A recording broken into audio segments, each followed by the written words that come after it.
cocktail sessions, educational and inspirational talks from experienced startup founders, entrepreneurs, and thought leaders. Thanks so much for hosting this and for having us. It's super exciting to be here in downtown Las Vegas. It is a really great showing of people, so give yourselves a hand for coming out. I think a lot of people have been on the show floor. We've been hearing all the stuff about fancy technologies, drones, Pebble watches, the bendable TVs were a really big hit.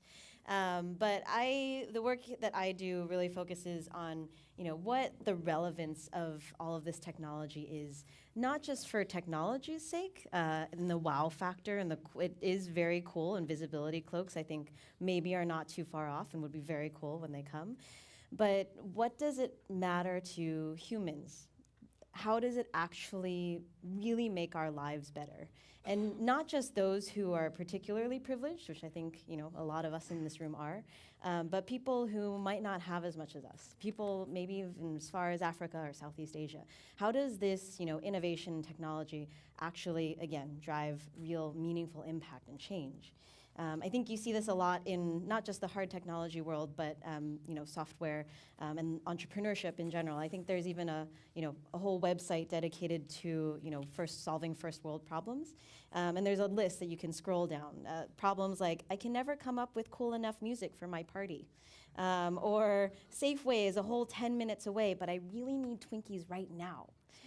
Those are a lot of the problems that people are solving for, and they're applying brilliant minds and really relevant abilities to code towards solving these kinds of problems. Now, sometimes solving first world problems can lead to really amazing things like MakerBots and Airbnb, which end up creating marketplaces and exchanges for people to actually live more carbon neutral lives by sharing their homes on Airbnb and being able to have these great travel experiences. But for the most part, I don't know if anybody saw TechCrunch Disrupts Hackathon this past year and the Tit Stare app that came out, which allows you to use a phone to stare at somebody's boobs through the camera. And that is just, a waste, a total waste of brilliant minds, college funding from parents going towards that, when there are actually really big, meaty problems to solve.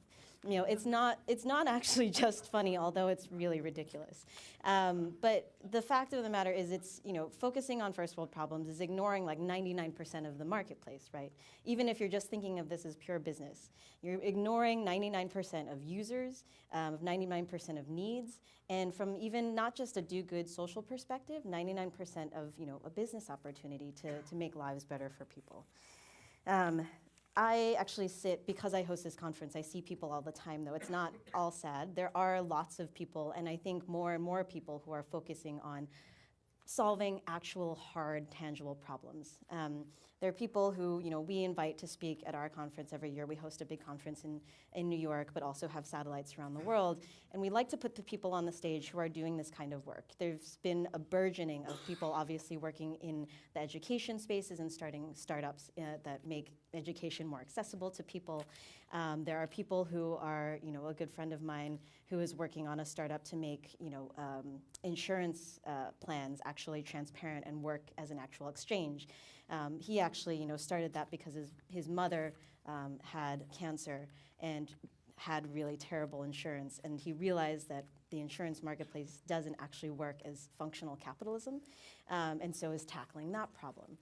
These are the kinds of problems I think that are really valuable, and though they might seem like social good problems, veterans, for example, just met somebody who's starting a platform to get veterans integrated back into communities. And because he's the only technology group that's focused on that, is being approached by corporations, big and small, as well as government, with large contracts to try to figure out this problem, because it's a real problem that is not going to go away.